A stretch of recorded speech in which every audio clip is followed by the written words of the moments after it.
Ya,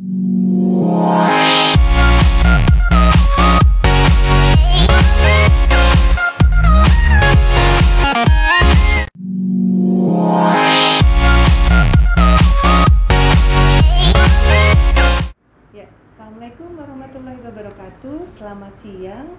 Salam sejahtera untuk kita semua. Hai Sobat Muardi, di sini saya Dr. Eva akan memandu dan mendampingi Sobat Muardi ini untuk acara yang kita tunggu, yang selalu kita adakan pada minggu ketiga setiap bulannya. Apa itu acaranya? Adalah Spill the Tea, the Thyroid. Ya, siang hari ini saya ditemani oleh dua teman sejawat saya yang sangat luar biasa.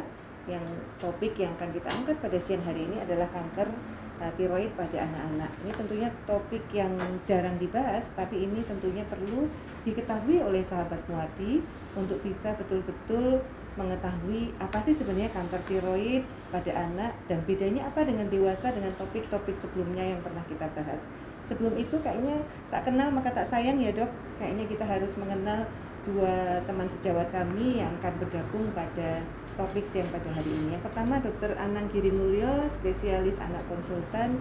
Beliau adalah konsultan di divisi pediatrik untuk endokrin metabolik diabetes Rumah Sakit Umum Dr. Muardi. Selamat siang, assalamualaikum Dr. Anang. Assalamualaikum Dr. Eva, terima kasih diundang acara ini. Ya, matur sudah rawuh dok. Kemudian yang kedua sejawat kami Dr. Joko Purnomo, SPP Onkologi Konsultan. Beliau adalah staf di divisi bedah onkologi KSM Bedah Rumah Sakit Umum Dr. Muardi. Assalamualaikum Dr. Joko. Waalaikumsalam. Sehat ya, Dok? Alhamdulillah Seperti sehat. penampakannya ya, penampakannya selalu fit ini. Dokter bedah nggak boleh kelihatan sakit ya dok. Jadi harus fit. Amin, amin. Disuruh berdiri terus untuk operasi. Jadi dok, jadi ini dok, Dokter Anang dan Dokter Joko pada hari ini kita ini akan membahas tentang kanker tiroid pada anak ya dok. Ini kayaknya satu hal yang mungkin beberapa Sobat Muardi ini berpikir, mana mungkin ya, masa kanker tiroid pada anak-anak, kayaknya mustahil deh. Cuman sebenarnya seperti apa sih, karena memang kasusnya ada, tidak banyak, tapi hal ini perlu diwaspadai. Mungkin mohon dijelaskan terkait kanker tiroid pada anak ini apa dok, kemudian prevalensinya seberapa sih, kok kita harus betul-betul mewaspadai ini. Monggo Dokter Anang. Oh iya, terima kasih. Saya duluan ya Dr. Joko ya. Nanti Monggo. mungkin bisa ditambahkan Monggo, Dr. Dr. Joko Anang. juga yang Monggo. banyak menemukan kasus-kasusnya. Sobat Muardi semuanya, terima kasih kesempatan hari ini kita akan membahas tentang kanker tiroid pada anak. Pada anak sebenarnya kalau kita bicara tentang kanker tiroid, biasanya yang ketemu dulu pertama kali adalah adanya pembesaran kelenjar gondok, kelenjar tiroid. Nah, pembesaran kelenjar gondok ini bisa ada yang kanker, ada yang bukan kanker. Seperti misalnya kalau karena kekurangan yodium atau mungkin karena hipotiroid, hipertiroid, itu karena faktor hormonal itu juga membesar. Nah, sebagian kecil dari pembesaran kelenjar gondok ini merupakan keganasan, kanker, tumor. Nah, dan kejadiannya memang tidak terlalu banyak, tapi ada dok, ada banyak. Dan kalau kita merujuk kepada data yang epidemiologi, katanya hanya sekitar 2-3% dari semua tumor pada tiroid baik dewasa maupun anak, yang 2% itu pada anak-anak. Cuman memang nanti bisa ditambahkan Dr. Joko. Di tahun ini aja kita dapat 2 atau 3 ini kasus ya, dapat 2 atau 3 rujukan. Prevalensi umur terbanyak pada usia berapa? Beragam dokter. Jadi yang kasus yang pertama yang dulu sama Dokter Joko itu pertama itu masih kecil itu ya, masih sekitar 5 tahun atau 6 tahun. Kemudian yang kedua kemarin juga sekitar umur 8, 9. Dan yang terakhir kemarin baru dalam 2 pekan ini kita juga mendapatkan rujukan dari sejawat, itu juga tumor pada kelenjar tiroid, usianya sekitar 9-10 tahun. Tidak terlalu jelas memang sebenarnya dok apakah banyak di balita atau banyak di yang lebih dari usia 5 tahun, tapi mungkin karena kasusnya tidak banyak jadi tidak bisa di ini ya. Setahu saya di bawah 5 tahun relatif jarang. relatif jarang yang kita temukan. Mungkin Faktor Dokter Joko bisa ini tambahkan mungkin Dok kalau ini. Etiologi yang terbanyak apa Dok? Mungkin Kalau sebelum nanti dari Dr. kanker tiroid pada anak paling banyak adalah tumor yang jenis yang papiler. Yang jadi pada anak jenis lebih yang banyak, papiler. kanker Kanker, daripada iya, tumor ya, iya, artinya ganas lebih iya. kemungkinan besarnya lebih besar atau kecil Dok kalau benjolan di leher pada anak-anak ini? Sebenarnya kalau kita menemukan adanya benjolan itu yang pertama harus kita pastikan terlebih dahulu apakah benjolannya ini karena gangguan fungsi hormon. Biasanya kalau kita temukan mungkin dua-duanya membesar, kalau istilah kita diffuse ya, jadi rata begitu. Tapi kalau kita temukan mungkin sebelah satu, kalau istilah kita tuh nodul, atau mungkin cuman di sebelah yang sebelah kiri atau sebelah kanan, kita bisa curigai kemungkinan ke arah sana, ke arah tumor. Nah ini yang mungkin yang jadi pertanyaan, sebabnya apa? Sebabnya apa?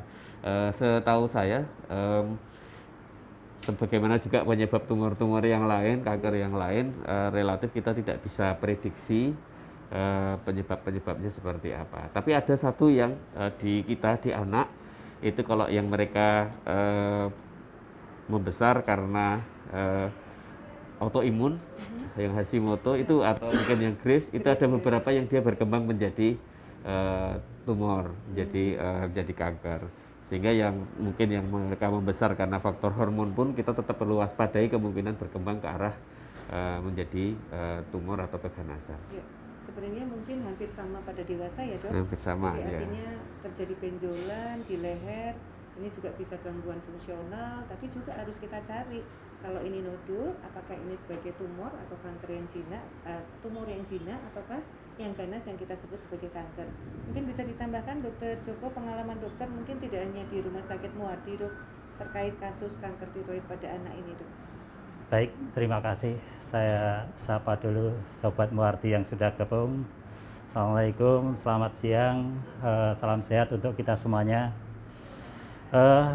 Mungkin topik kita siang hari ini topik yang cukup menarik. Ada 3 poin yang saya garis bawahi di topik siang hari ini, yaitu pertama terkait kanker, kedua tiroid, ketiga usia anak-anak.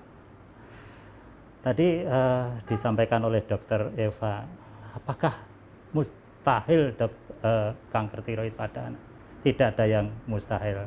Jadi kanker itu bisa mengenai organ apa saja, bisa mengenai siapa saja, bisa mengenai umur berapa saja. Nah, termasuk pada kelenjar tiroid. Nah, kelenjar tiroid itu apa toh sebenarnya? Kelenjar tiroid disebut juga kelenjar gondok. Fungsinya menghasilkan hormon tiroksin. Ini hormon yang sangat vital dan esensial, sehingga kelenjar tiroid itu fungsinya tidak bisa digantikan oleh organ yang lain, sehingga sangat penting dan esensial. Nah, di mana toh sebenarnya letak dari kelenjar tiroid itu? Letaknya adalah di leher. Leher di sisi mana toh? Leher di sisi depan. Lah tepatnya di mana toh? Kalau kita meraba leher sisi depan, di sini ada yang namanya jakun, bahasa medisnya adalah kartilago tiroid. Lah letaknya adalah kurang lebih 2-3 cm di bawah jakun ini. Tapi tepatnya adalah 2-3 cm di sisi kanan kiri dari trakea. Trakea itu saluran nafas ini. Nah, karena kelenjar tiroid itu ukurannya relatif kecil, secara normal itu tidak akan terlihat dan tidak akan teraba. Itu normalnya adalah seperti itu. Nah, kecilnya seberapa toh sebenarnya? Kecil tapi vital dan esensial. Kalau kita perkirakan kira-kira ukurannya seujung jempol jari. Jempol jarinya siapa ya? Jempol jarinya individu itu. Kalau anak-anak ya jempol jarinya anak-anak, bukan jempol jarinya ibunya atau bapaknya. Jadi ukurannya kecil, konsistensinya lunak, sehingga tidak terlihat dan tidak teraba, itu secara normal. Sehingga meskipun kecil tapi sangat penting ya Dok. Sangat penting untuk individu. Pentingnya untuk apa toh? Kalau secara umum adalah untuk kebutuhan metabolisme. Tapi untuk anak-anak selain untuk metabolisme itu adalah merupakan hormon untuk pertumbuhan, untuk tumbuh kembang, sehingga sangat vital sekali untuk anak-anak. Sehingga kita bahas di siang hari ini. Nah, tanda-tanda yang menjadi tanda dini dari kanker kelenjar tiroid apa toh? Secara umum adalah benjolan. Benjolan yang letaknya sesuai dari letak kelenjar tiroid itu tadi. Nah, benjolan itu secara umum pada fase awal itu tidak terasa nyeri. Nah, sehingga kalau kita ibu-ibu atau bapak lihat putrane kok ada benjolan di lehernya sisi depan, kira-kira di bawah jakun letaknya.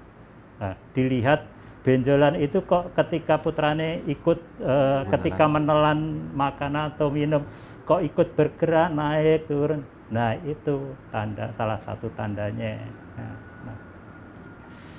Tadi bahwa kasusnya Dok ini dihadapi di rumah sakit Muardi maupun di rumah sakit lain. Kalau kasus pediatrik tiroid cancer, kanker tiroid pada anak itu memang relatif jarang.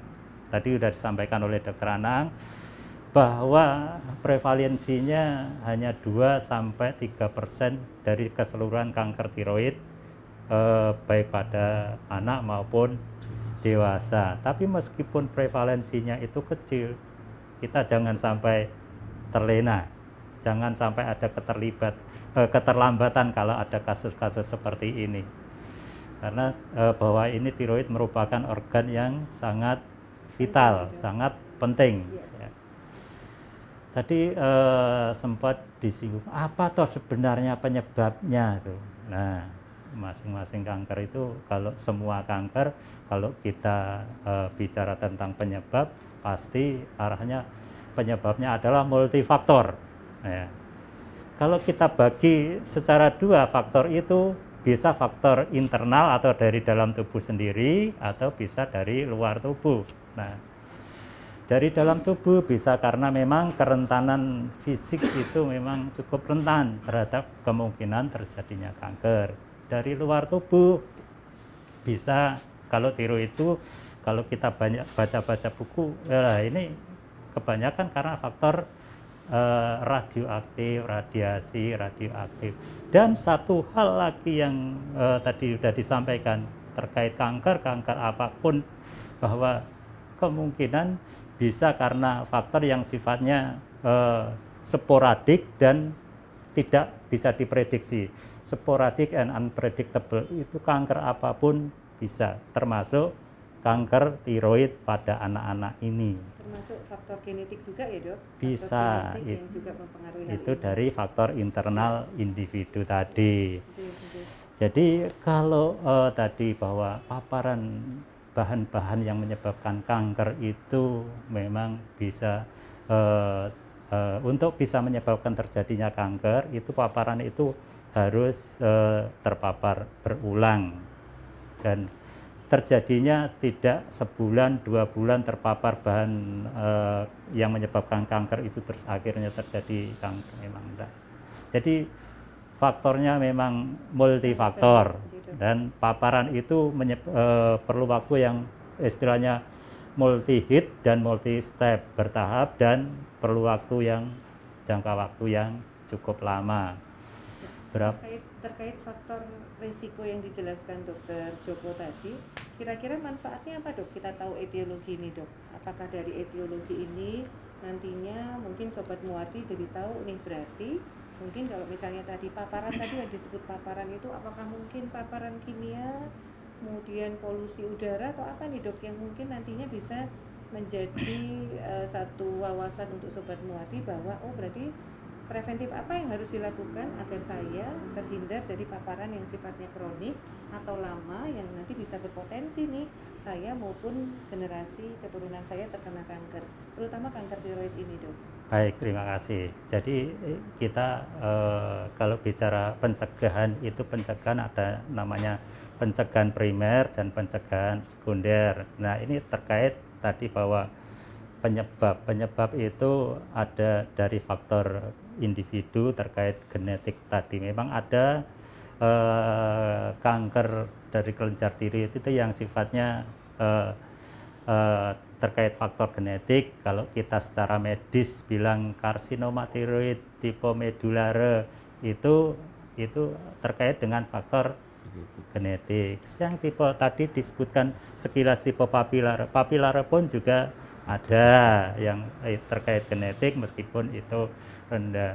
Sehingga apabila memang ada riwayat keluarga yang ada riwayat kanker tiroid itu, terutama yang tipe medular itu, ya harus waspada.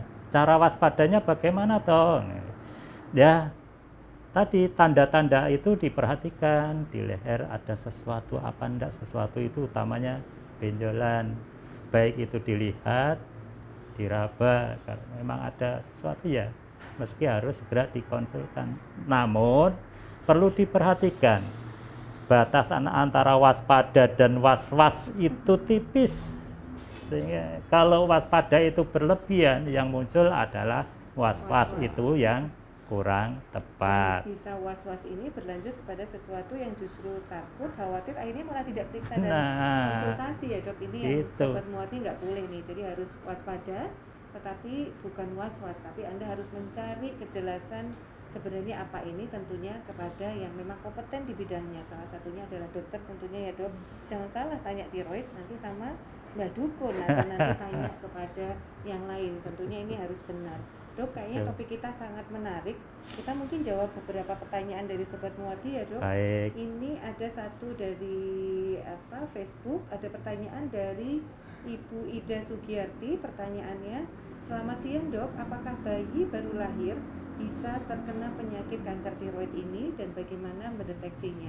Mungkin tadi ada sudah dijelaskan cara mendeteksinya, tapi mungkin Dokter Anang bisa menjelaskan, Dok, bayi ini baru lahir bisa nggak? Ya, belum ada laporannya, Dok. Kalau bayi baru lahir terus langsung kena kanker tiroid. Cuman yang perlu terkait dengan tiroid itu sebenarnya yang justru penting untuk ibu-ibu adalah screening untuk hipotiroid kongenital. Itu karena tadi sampaikan Dr. Joko, kalau kita kelolosan dia hipotiroid berarti kelenjarnya tidak bisa memproduksi hormon tiroid, padahal hormon tiroid ini fungsinya salah satunya untuk pertumbuhan dan perkembangan, termasuk perkembangan otak.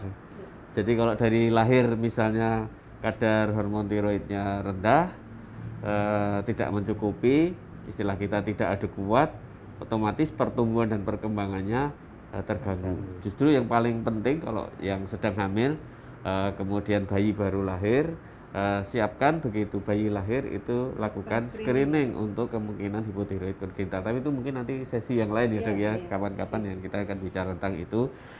Kalau untuk tumor atau kanker tiroid pada anak, setahu saya pada bayi baru lahir belum pernah ada laporan. Tidak tahu kalau Dokter Joko pernah baca, sebenarnya belum pernah. Karena tadi disampaikan kan ada perlu waktu tadi, kalau dia ada paparan berarti butuh waktu, butuh juga dosis tertentu kalau dia ada paparan terhadap radiasi. Tapi artinya mungkin untuk orang tua atau mungkin ibu yang melahirkan ini atau ayahnya yang punya riwayat tiroid, ini tentunya menjadi satu yang harus hati-hati ya, Dok.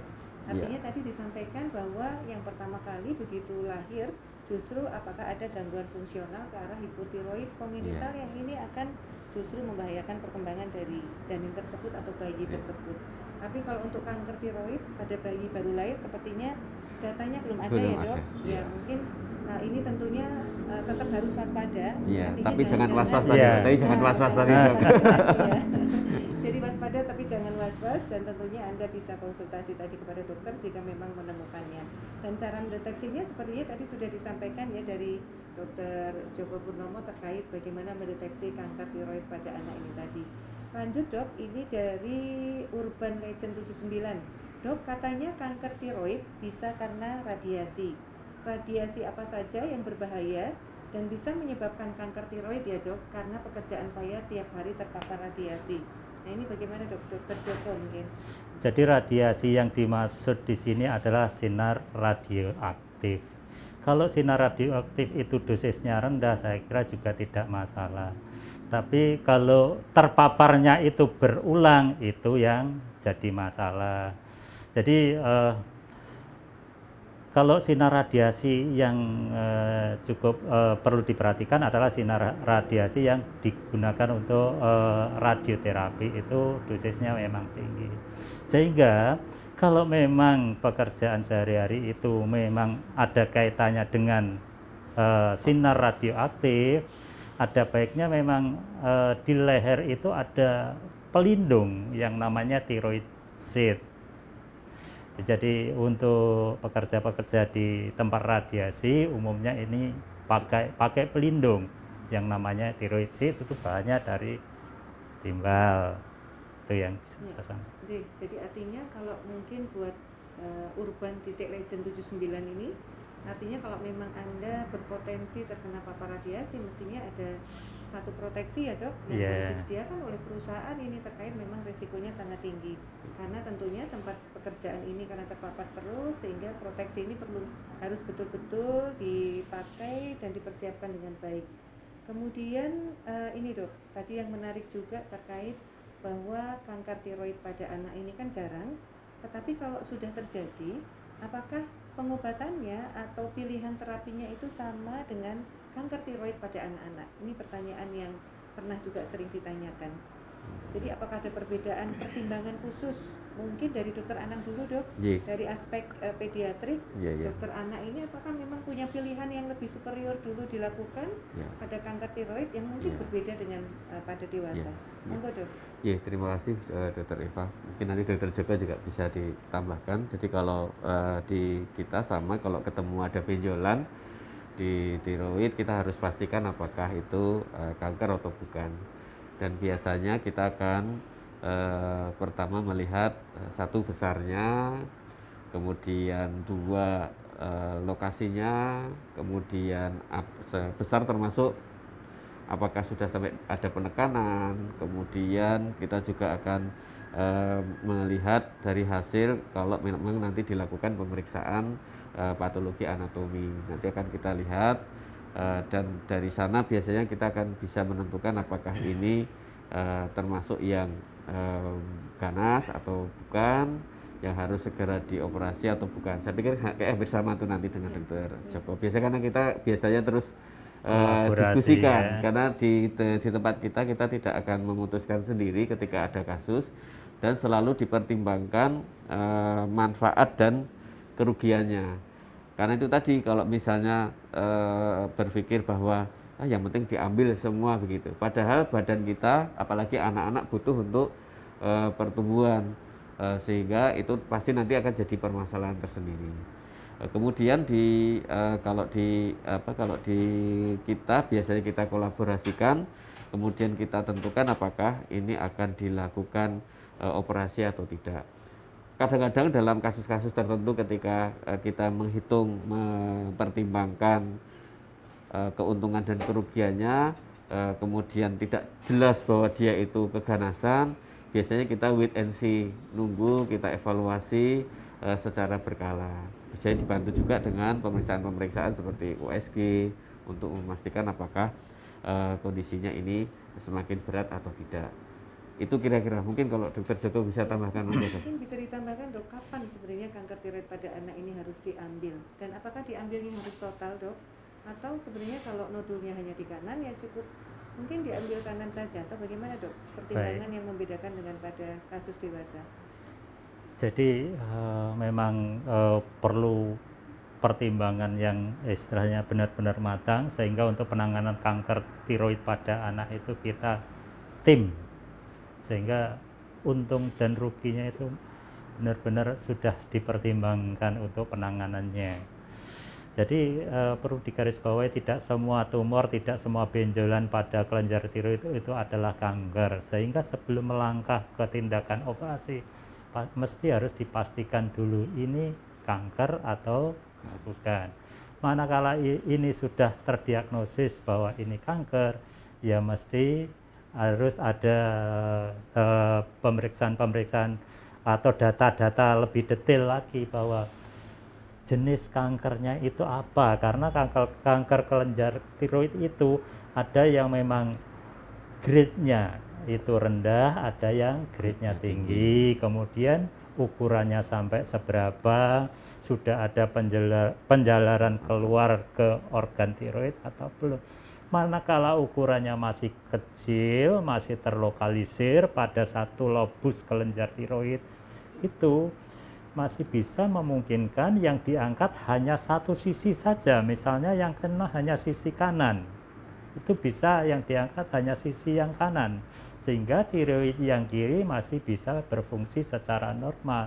Namun karena ini fungsinya menghasilkan hormon untuk tumbuh kembang, untuk metabolisme, ini mesti tetap harus dimonitoring produk hormonnya seperti apa, cukup atau kurang. Jadi, tapi kalau memang dari kansernya tadi memang high grade dan sudah ekstensi keluar dari kelenjar tiroid, ataupun fokus dari kanker itu tidak hanya satu sisi, sudah menjalar ke sisi yang sebelahnya, ya itu pilihan pahit yang terbaik yang kita lakukan adalah mengangkat secara total. Itu yang perlu kita pertimbangkan untuk terapi kanker tiroid pada anak. Jadi pilihan-pilihan terapi itu memang banyak dasarnya. Kenapa kok harus dilakukan tindakan operasi ini, operasinya kok hanya satu sisi dulu, kenapa terapinya harus total segala macam, itu mesti ada data pertimbangannya begitu. Ya, terima kasih Dokter Joko dan Dokter Anam. Terus saya berlanjut nih, misalnya Dok, ada pertanyaan setelah diangkat ini Dokter Anam, tentunya kan akan memberikan impact yang luas ya Dok, apalagi kalau pilihannya ternyata adalah pilihan yang diambil adalah harus diangkat total. Nah ini apa resiko-resikonya, kemudian sebelum kita tahu resikonya tentunya juga kita harus tahu tindakan apa atau pemantauan apa dan obatnya ini apakah nantinya seumur hidup atau bagaimana Dok? Ini yang mungkin perlu diketahui Sobat Muardi. Terima kasih Dokter, kita cerita yang paling paling ekstrim, diambil semua gitu ya, kayak kasus kita sudah diambil semua. Yang paling penting adalah kalau kelenjarnya diambil, apa yang fungsi dari kelenjar itu yang kita gantikan. Sebab itu biasanya kita selalu melakukan monitoring. Nah, kalau emang diangkat semua ataupun bahkan kalau yang diangkat sebagian, kita tetap akan melakukan monitoring dari hormon yang diproduksi oleh kelenjar. Apakah normal atau tidak. Kemudian apakah kurang atau tidak. Di dalam kasus-kasus yang diangkat semuanya otomatis tidak punya, biasanya kita lakukan pemberian obat-obatan untuk mengganti hormon yang tidak ada, yang sudah diambil, pabriknya sudah diambil, harus kita berikan dari pasokan dari luar. Nah, kalau sudah mendapatkan itu pun kita harus pantau, jangan sampai dosisnya terlalu kecil atau terlalu besar. Biasanya kita akan lakukan pemantauan, apalagi kalau anak-anak, biasanya kita pasti akan pantau pertumbuhannya harusnya maksimal, jangan sampai nanti anaknya jadi pendek karena pertumbuhannya terganggu, anaknya jadi kemampuannya di sekolah kurang karena hormonnya kurang. Hormon tiroid itu kalau tidak ada kan bikin males belajar, males ini, buang air besar aja juga males gitu. Jadi jarang-jarang, jadi semuanya males begitu. Ini perlu kita pantau. Kira-kira ada makanan-makanan yang khusus nggak Dok? Nggak ada. Komponen yang ini vitamin, mineral, terutama mungkin kalsium juga jangan-jangan juga bisa akan terganggu. Yang juga perlu ya, diketahui oleh Sobat Muardi bahwa di kelenjar tiroid ini itu juga nempel yang namanya kelenjar paratiroid. Nah ini jadi masalah kalau diangkat semuanya. karena ada fungsi yang lain dari kelenjar paratiroid, salah satunya adalah mempertahankan kadar kalsium. Jadi kalau misalnya sudah diangkat semuanya, kadar kalsiumnya rendah, otomatis anak bisa jadi kejang, anak bisa jadi yang kelihatan itu kejangnya. Di kasus kita yang sudah diangkat ya Pak, diangkat semuanya, kalau kadarnya lagi rendah, pasti dia jadi gampang kejang, gampang ini, bahkan bisa berbahaya ke jantungnya kalau dia kadar kalsiumnya rendah. Sehingga kalau yang makanya kalau sama Dokter Joko ini dong, biasanya kita pertimbangkan benar tuh kalau mau angkat enggak, ini menyebar enggak gitu. Setelah dipertimbangkan karena kita ada dampak jangka panjangnya itu tadi yang kita pertimbangkan.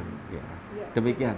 Ya, berarti memang ya Dok, jadi jangan sampai Sobat Muardi ketika nantinya ada dari anggota keluarga, terutama anak-anak yang mungkin dibutuhkan ini untuk diangkat, terus kemudian tidak kontrol. Iya betul. Boleh, ya? Yang paling penting justru kontrolnya itu. Iya. Tujuan kontrol tentunya nih dokter anak dan tim Dokter Joko juga tentunya akan memantau terkait fungsi hormon yang tentunya harus diganti setelah diambil semua, artinya pabriknya diangkat, dan juga tadi salah satunya adalah komponen dari hormon yang ada di belakangnya ini atau paratiroid ini yang hubungannya dengan kalsium yang tentunya nanti juga perlu dipantau, dan ini sangat penting untuk jantung, pertumbuhan tulang dan sebagainya. Nah kan ya Dok, jadi ini perlu kita perhatikan.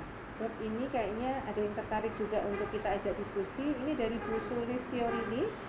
Assalamualaikum Dok, izin bertanya, apakah gangguan tiroid itu genetik? Tadi sudah dijawab ya Dok, jadi bisa juga karena faktor genetik.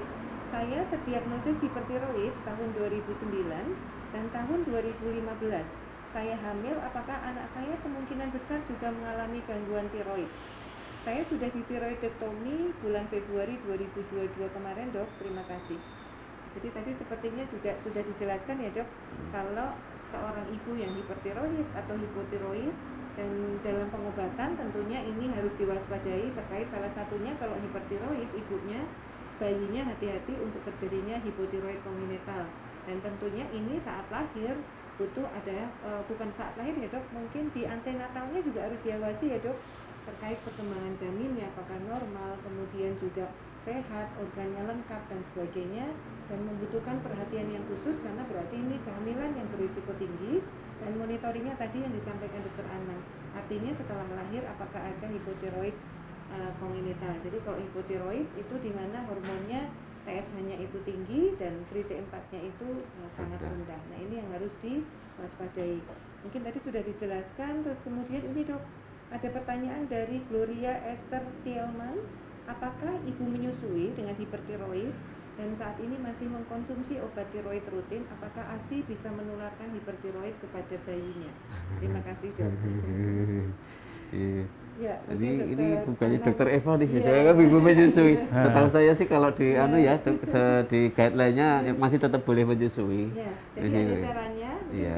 Monggo Dok. Karena kalau Dokter Anang ini bagian peranak-anakan, makanya selalu terlihat muda beliau. Kalau saya bagian yang dewasa dan tua-tua. Jadi kalau kami artinya menemukan kasus ibu yang masih ingin aktif menyusui, tentunya pemberian obat-obatan hipertiroid ini tetap harus dilanjutkan, tidak boleh dihentikan, tetapi ada caranya.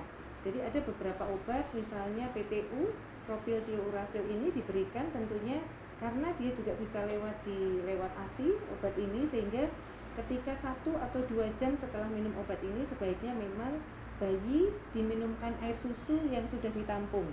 Jadi sementara jangan disusui dulu, tetapi menggunakan ASI yang sudah ditampung. Jadi ibu-ibu mesti tahu ada namanya tabungan ASI ya Dok, yang itu di saat ibu yang sedang minum obat anti tiroid baik PTU maupun tirosol, sebaiknya 2 jam ini bayinya tidak disusui, kemudian setelah itu baru boleh. Nah selama tidak disusui pakai tabungan ASI, karena kita menghindari risiko ada beberapa persen obat ini yang tentunya nanti akan masuk ke dalam air susu ibu dan masuk ke bayi, yang potensi kalau obatnya itu obat anti tiroid sehingga khawatirnya bayi nanti akan menjadi hipotiroid. Itu yang kita khawatirkan. Atau kebalikannya, kalau obatnya itu obat untuk hipotiroid atau levotiroxin, nanti bayi akan cenderung terjadi hipertiroid. Itu ya Dok yang kita khawatirkan dan selalu harus termonitor. Sepertinya sudah terjawab. Nah ini dok, ada pertanyaan lagi dari Mbak Endah Rahmawati. Maaf izin bertanya dok, agak melenceng dari tema. Saya umur 52 tahun, didiagnosa multiple nodul tiroid kiri kanan. Oh berarti dua-duanya. Tiratnya 4A. Hormon tiroid masih batas normal. Apakah hasil tersebut sudah bisa diketahui ganas atau tidak? Mungkin dari dokter Joko. Monggo dok. Dari Mbak Indah. Baik, umur 52 tahun, multiple nodul di tiroid sisi kiri dan kanan. Ya. Tiratnya 4A. tirat 4A. Jadi tirat 4A itu kemungkinan itu ganas masih belum pasti, kemungkinannya sekitar sampai 50%-an. Jadi tirat itu ada tirat 1 sampai tirat 6. Kalau tirat 5 kemungkinan sampai 75%. Kalau tirat 6 itu sudah proven dengan hasil biopsi atau PA yang kemungkinan 99% itu adalah ganas. Jadi kalau 4A itu kemungkinan sampai 40 sampai 50%. Jadi ini mesti harus dipastikan. Bagaimana cara memastikan sebelum melangkah ke tindakan operasi? Bisa dengan tindakan biopsi jarum halus yang biasa disebut dengan FNAB. Nah, kadang-kadang FNAB memang belum bisa menentukan secara pasti ini sudah merupakan kanker atau belum, sehingga kadang-kadang kalau ini dari biopsi jarum itu belum bisa menentukan ini kanker atau bukan kanker, akhirnya langkah berikutnya baru melangkah ke tindakan operasi. Nah, dari hasil operasi itu nanti dokter ahli PA akan menentukan ini jenisnya yang jenis kanker atau bukan kanker. Tuh. Jadi bukan hanya dari USG saja ya dok? Betul. Jadi tahap berikutnya yang Sobat Muardi harus lakukan adalah salah satunya dengan biopsi tadi. Biopsi adalah ada jarum yang dimasukkan, kemudian akan ditarik sedikit jaringannya, kemudian dilakukan analisa dari patologi anatomi untuk menentukan apakah ditemukan sel-sel ganas ataukah tidak. Begitu gitu. Betul. Jadi tidak hanya USG saja yang nantinya pasti kalau tirat 4A berarti harus diangkat semua, tidak ya dok? Belum Ya, belum merupakan parameter itu. Jadi ada tahap berikutnya yang harus dilakukan. Kemudian ini dok, mungkin ada beberapa pertanyaan juga yang menjadi pertanyaan dari Sobat Muardi. Jadi kalau kanker tiroid pada anak-anak ini apakah juga berpotensi seperti hanya tanda-tanda keganasannya itu seperti pada dewasa? Jadi pada anak-anak sering nanti menyebabkan perubahan suara, kemudian suaranya jadi agak besar pada usia anak-anak, atau sampai menekan kesulitan menelan ya dok, karena ukurannya yang besar, yang kadang-kadang itu yang pada dewasa kita melihat dari depan itu tidak terlalu besar, tapi ternyata besarnya mendorong ke belakang. Nah pada anak-anak ini yang dokter temui, apakah kasusnya juga sama dok untuk kanker tiroid? Sebenarnya anunya sama, relatif sama. Namanya pembesaran, mau anak-anak mau dewasa, kalau memang pembesarannya besar dan ke dalam, ada kemungkinan risiko kalau dia menekan di trakea, menekan di saluran ininya. Jadi sama, dan bahkan itunya juga sama dok, penjelasannya dokter tadi itu. Kalau anak-anak pun kalau ada tirat itu saya baca-baca itu ya nanti sama, step-stepnya sama. Cuman memang kalau biopsi, nah itu untuk anak-anak itu biasanya bukan susah, tidak tega biasanya dok. Orang tuanya tidak tega, ya dokter Joko aja tidak tega kalau FNAB apa enggak ya, FNAB gitu. Cuman ya bisa dibayangkan misalnya anak baru umur 6 tahun, 7 tahun, kemudian kita lakukan biopsi jarum halus misalnya, itu pasti sesuatu yang lebih stres ya, bikin stres orang tua tentunya ya. Tapi tentunya ada solusi ya dok, artinya mungkin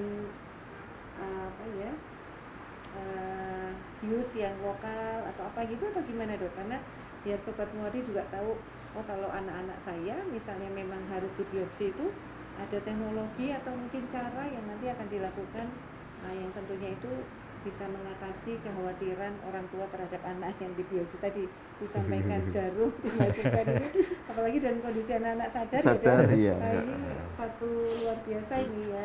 Tapi tetap biasanya dok, kita lakukan pendekatan karena itu kan pendekatan itu baik ke orang tua maupun ke anak, sehingga rasa takut, khawatir itu bisa diturunkan levelnya.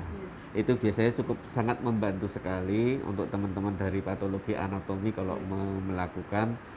Kalau sudah dijelaskan dari awal, kemudian tidak langsung harus hari itu mendadak dikasih tahu hari itu dilakukan, itu biasanya orang tua mengerti dan kemudian bisa membantu menenangkan anaknya. Ya, selama ini tidak ada tindakan khusus ya dok ya, harus di meja operasi apa itu sepertinya dan bisa asal melakukan pendekatan yang baik. Mungkin kalau anak-anak kayaknya biusnya hadiah ya dok ya. Iya, atau mainan dok. Atau mainan. Ya. Biusnya adalah hadiah mainan yang mungkin nanti harus dikomunikasikan begitu biasanya. Perannya orang tua ya dok untuk bisa mungkin datang ke rumah sakit Muardi aja kalau ada bendelan, nanti timnya kita insya Allah udah lengkap ya Pak ya. Ada dokter PA-nya, patologi anatominya, nanti dibantu oleh dari radiologinya kalau perlu guiding untuk mengetahui benar tempatnya di sebelah mana. Ada dokter Joko nanti yang bisa menentukan gitu. Iya. Sudah siap tim untuk membujuk putrane yang akan dibiopsi. Termasuk mungkin ada riwet yang diberikan oleh dokter Anung yang dibiopsi nih kayaknya. Ya, nanti minta Mbak Mary nanti. Ya dok, ini menjadi menarik lagi karena ada yang tanya nih dok dari Mbak Aprilia. Maaf baru join dok. Dok, apakah kanker tiroid penanganannya harus dioperasi? Kalau iya, resikonya apa ya dok kalau dioperasi? Dan jika tidak dioperasi, ada nggak jalan yang lain? Mungkin sedikit menyampaikan lagi karena telat ini Mbak Aprilia dok. Baik, jadi ini kanker tiroid secara umum. Jadi kalau kita bicara tentang kanker sudah tegak kanker dari kelenjar tiroid. Jadi pengobatan utamanya jaringan yang ada kankernya itu ya diangkat. Nah, jaringan yang ada kankernya adalah kelenjar tiroid, sehingga kelenjar tiroid itu yang diangkat. Cuman mengangkatnya sampai seberapa tadi yang sudah disampaikan. Manakala itu masih terlokalisir pada satu sisi, belum keluar dari kelenjar tiroid, ya bisa hanya satu sisi yang diangkat. Jadi memang obat utamanya kalau memang itu sudah tegak suatu kanker tiroid, pengobatan utamanya adalah ya diangkat yang ada kankernya itu. Gitu. Ya, jadi kalau misalnya enggak dok, apakah ada modalitas yang lain atau cara yang lain dok selain operasi yang ditanyakan dok? Ada nggak pilihan yang lain dok selain dioperasi? Misalnya ini pertanyaannya kalau kanker tiroid. Baik, jadi memang harus diangkat dok? Jadi tadi saya bilang adalah pengobatan utama adalah diangkat. Kalau kita bicara tentang kanker secara umum, pengobatan kanker itu ada yang namanya kemoterapi, radioterapi, segala macam. Nah, untuk kanker kelenjar tiroid ini secara umum untuk kemoterapi tidak, kecuali kalau yang mungkin kondisi-kondisi tertentu yang high grade. Jadi secara umum untuk kemoterapi untuk kanker tiroid tidak. Radioterapi yang eksternal yang disinar dari luar tubuh itu pun juga secara umum tidak. Nah, modalitas untuk pengobatan yang lain selain operasi adalah radiasi nuklir. Ya, jadi tapi untuk melangkah ke terapi nuklir ini kelenjar tiroidnya juga mesti harus diangkat dulu, karena kalau kelenjar tiroidnya tidak diangkat dulu, ya terapi nuklir ini tidak akan respon, ya radioaktifnya akan terserap ke jaringan tiroid yang belum diangkat itu. Itu maksudnya pengobatan utama adalah diangkat, itu adalah seperti itu. Ya, jadi memang itu menjadi satu pilihan yang harus dilakukan kalau memang sudah tegak ya dok. Iya. Bahwa sebagai kanker tiroid tadi. Jadi kalau kanker ini berarti secara definisinya sinonimnya adalah tumor ganas. Sehingga kalau ganas mestinya harus segera dievakuasi ya dok. Dan salah satunya dengan dilakukan tiroidektomi atau pengangkatan kelenjar tiroid. Dan kalau kanker tiroid ini berbeda dengan kanker yang lain ya dok, yang disampaikan modalitas yang lain yang bisa dilakukan kalau ini kanker tiroid adalah justru radio iodinuklir ya, Iya. yang itu menjadi pilihan di mana setelah dilakukan operasi kemudian sisa-sisa jaringan atau kanker yang masih ada di leher itu dimatikan oleh radio iodinuklir ini. Jadi mungkin sudah semakin jelas ya Mbak Aprilia atas pertanyaannya. Kemudian juga Bu Sulistiorini yang tadi juga bertanya, Dok, bagaimana men-screening dari awal anak yang lahir dari ibu penderita gangguan tiroid, dokter? Monggo bisa dijawab. Terima kasih. Seperti tadi sudah kita diskusikan, sebenarnya kalau dari PMK, Peraturan Menteri Kesehatan, itu tidak hanya ibu penderita gangguan tiroid saja yang harus di screening. Jadi semua bayi baru lahir harusnya itu kita screening fungsi tiroidnya. Itu sebenarnya kalau itu sudah dilakukan, insya Allah termasuk ibu yang menderita gangguan tiroid dari awal kita sudah bisa deteksi dari awal apakah untuk mencegah stunting itu ya, Dok? Termasuk salah satunya kan mencegah, untuk mencegah itu kita lakukan screening. Jadi jangan sampai juga nanti ini ibu-ibu ada yang bilang aku bukan menderita gangguan tiroid, nggak usah saya screening, nanti tahu-tahu ternyata menderita hipotiroid, bukan kanker yang tiroid tapi justru kelainan tiroid yang lain karena faktor hormon justru tidak terselesaikan. Sehingga kalau yang seperti ini saran saya, apalagi kalau ibunya menderita gangguan tiroid, begitu hamil melahirkan lakukan screening, sampaikan ke dokternya, minta lakukan screening fungsi tiroidnya. Ya. Selain fungsi tiroid, pada yang memang dalam pengobatan yang tidak ada gangguan tiroid sebelumnya pun juga wajib ya, Dok? Harus Karena dilakukan. tadi kadang-kadang tanpa gejala yang khas. Nah ini yang harus kita waspadai, jangan sampai tanpa gejala kemudian ternyata itu ada gangguan, tidak terobati, tidak dilakukan pengobatan yang tuntas sehingga berefek pada ibu maupun janin dan juga kelahiran bayinya nanti. Oke, Dok, pertanyaan Mbak Maya kayaknya tadi sudah dijawab ya. Kalau kanker tiroid itu bukan di kemoterapi atau radioterapi seperti tumor atau kanker yang lain, tetapi pilihannya adalah diangkat atau tiroidektomi dilanjutkan dengan radio iodinuklir ya. Jadi bukan kemo maupun radioterapi. Tadi sudah terjawab. Dok, mungkin selain tadi ya, Dok, kita membahas tadi masalah apa itu kanker tiroid, prevalensinya kecil tapi itu harus kita waspadai. Kemudian cara screeningnya juga sudah kita informasikan ke Sobat Muardi. Kemudian juga cara pilihan pengobatannya juga sudah.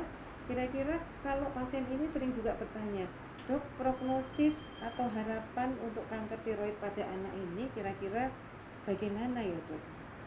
Mungkin dari Dokter Anang dulu, monggo, Dok. Tergantung stadiumnya dan tergantung penanganannya. Kalau stadiumnya berat, memang dikatakan di laporan-laporan di luar negeri yang kasusnya sudah banyak. Kalau tata laksananya bagus, itu untuk angka kematiannya lebih sedikit, saya baca. Cuman memang angka kekambuhannya ya karena umurnya jadi lebih panjang ya, dari anak-anak, angka kekambuhannya kemungkinan lebih besar. Cuman memang kalau untuk angka kematiannya itu lebih rendah. Mungkin kalau penanganannya adekuat, bagus, insya Allah tidak akan sampai fatal. Demikian, Dok. Mungkin bisa tambahkan Dokter Joko yang di... Ya, jadi kurang lebih sama, tergantung stadium dan kecepatan dan ketepatan penanganan. Jadi manakala itu sudah stadium lanjut, ya tingkat kesembuhannya juga rendah, prognosisnya juga tidak baik. Manakala itu masih stadium awal, kita kalau bicara kanker, tingkat keberhasilan itu diukur dari survival rate-nya. Jadi kalau manakala itu masih stadium awal, dilakukan treatment dengan tepat, maka dikatakan bahwa kesintasan hidup selama 10 tahun yang disebut dengan 10 year survival rate bisa mencapai 99%. Jadi cukup tinggi ya, Dok? Cukup tinggi, cukup bagus. Ya. Cukup bagus. Dibandingkan mungkin kanker pada organ yang lain ya. Betul, Jadi, betul. Di beberapa referensi dikatakan kalau kanker tiroid ini termasuk kanker yang harapan hidupnya kalau itu pengobatannya bisa tuntas dan betul-betul termonitor dengan baik, itu harapan hidupnya lebih baik dibandingkan tumor padat yang lain ya dok. Itu yang kami baca. Kemudian ini dok, lanjut lagi, kira-kira mungkin dok seberapa besar ini dok atau istilahnya gangguan kanker tiroid pada anak ini tentunya dengan gangguan fungsionalnya dok. Jadi apakah selalu kanker tiroid ini selalu disertai juga dengan hipertiroid atau hipotiroid, ataukah mungkin bisa jadi pada anak-anak ini cenderung hanya ya gangguan anatomi strukturalnya saja, atau bagaimana dok kasus yang dihadapi terkait tiroid pada anak-anak ini dok? Saya ya, baik. Dulu. Jadi terkait fungsi kelenjar tiroid tadi kan fungsinya menghasilkan hormon tiroksin. Jadi secara umum penderita kanker tiroid itu fungsi kelenjar tiroidnya cenderung masih normal, atau kalaupun rendah ya sedikit rendah. Jadi fungsi hormon tiroid ini tidak bisa dipakai sebagai parameter bahwa oh ini ternyata menderita kanker tiroid, tidak bisa dipakai sebagai parameter. Jadi parameter klinisnya adalah klinis yang lain, bukan fungsi hormonalnya gitu. Tambahan saya justru kalau saya itu kalau ketemu ada benjolan fungsi tiroidnya normal itu lebih deg-degan saya. Jangan-jangan yang ini, jangan-jangan ya dok ya. Langsung tanya dokter Joko ya dok, jangan-jangan bukan yang kanker tiroid begitu. Pasti kita begitu kita pikir. Karena kalau misalnya ketemu ternyata dari tandanya masuk ada gangguan hipertiroid atau hipotiroid, kita kadang berpikir kalau hormonalnya normal, semoga saja bisa lebih kempes mengecil itu ya gejalanya. Iya. Tapi kalau bukan, nah ini kita tentunya harus lebih waspada untuk men-screening ke arah tadi. Apakah ini jenis yang kanker tiroid pada anak-anak? Yeah. Kemudian seberapa besar dokter anak kanker tiroid ini menyebabkan stunting dok? Ini kan lagi heboh dengan program pemerintah stunting ya. Nah ini apakah memang sangat besar risikonya untuk terjadi stunting karena habis misalnya nih kanker tiroid kemudian di tiroidektomi atau diangkat, ini apakah salah satu problem yang sangat besar menyebabkan stunting? Terima kasih. Jadi kalau sudah ditata laksana kemudian diangkat, apalagi kalau yang diangkat dua-duanya semua kelenjar diangkat, kita harus pastikan bahwa anak-anak itu bisa mendapatkan hormon pengganti yaitu hormon tiroksin dari luar. Kalau kita bisa memberikan itu dengan cukup, insya Allah tidak akan jadi stunting. Oleh sebab itu meskipun sudah diangkat oleh dokter Joko, biasanya dokter Joko terus ngasih tahu ke saya, ini untuk dipantau lagi karena kita tidak tahu satu apakah pertumbuhannya nanti bisa adekuat atau enggak. Kita akan pantau ke sana kalau kita berikan obat-obatan. Dua, kemungkinan kambuh ya dok ya. Itu akan kita, atau mungkin ada penyebaran ke organ-organ yang lain. Sehingga untuk mungkin yang ini pemirsa Sobat Muardi, kalau ada yang menderita anaknya kemudian sudah diangkat, jangan bosan-bosan untuk selalu melakukan kontrol rutin agar kita bisa pastikan tidak ada kejadian termasuk stunting tadi. Jadi artinya tidak usah khawatir Sobat Muardi. Jadi memang ada risiko ke arah stunting, tapi kalau pengelolaannya tepat, kemudian artinya pemantauan oleh dokter ini sangat lengkap dan juga sangat komprehensif, tentunya stunting tidak akan terjadi ya dok. Cuman begitu Anda hentikan atau begitu diangkat misalnya terus tidak dilakukan kontrol, dibiarkan saja, risiko nanti akhirnya hormon ini akan kurang dan risiko untuk mengganggu pertumbuhan dan risiko terjadi stunting ya dok, yang ini tentunya sedang menjadi perhatian khusus dari pemerintah karena keprihatinan kita bersama. Oke, terus kemudian sebelum kita tutup mungkin dok dari dokter Anang dulu ada satu kata kunci atau mungkin pesan khusus yang mungkin ini untuk Sobat Muardi agar kanker tiroid ini terutama pada anak-anak ya ini mungkin bisa betul-betul, kalau yang belum ya berarti gimana caranya enggak, kalau yang sudah kena berarti gimana nih, artinya harus betul-betul lebih waspada tapi tidak was-was saja dok. Monggo dok, mungkin kata pesannya apa ini dok? Pesan saya semoga tidak sama sama dokter Joko nih. Pesan terakhirnya kalau ada benjolan pada kelenjar, jangan ragu-ragu, cepat lakukan pemeriksaan ke petugas kesehatan yang terdekat agar bisa dilakukan pemeriksaan, penentuan sakitnya, dan juga tata laksananya dengan cepat juga, sehingga tidak ada keterlambatan. Menurut saya yang paling penting itu, karena kalau itu sudah dilakukan, kemudian dilakukan step-step berikutnya dengan baik, insya Allah segala yang terkait dengan penyakit kanker tiroid pada anak ini bisa kita cegah. Demikian Dokter Eva. Dokter Anang, dari Dokter Joko, monggo Dok. Baik, dari saya cegah keterlambatan karena kelenjar tiroid itu merupakan organ yang vital dan esensial, sehingga kalau ada kelainan-kelainan yang terkait dengan organ tiroid ini segera untuk konsultasi ke dokter. Kami tim di Rumah Sakit Muardi siap setiap hari kerja melayani konsultasi terkait kelainan kelenjar tiroid ini. Jadi sehingga kalau ada kelainan-kelainan yang mengarah ke arah itu cancer bisa kedetek secara awal, bisa kedetek lebih dini. Terima kasih. Ya, matur nuwun Dokter Joko dan Dokter Anang. Dok, tapi nggak boleh lupa nih, Sobat Muardi harus kita ingetin bahwa hasil rekaman ini live streaming Dok. Pada hari ini bisa dilihat kembali nantinya di mana saja Dokter Anang? Di Facebook. Oke, di mana lagi Dok?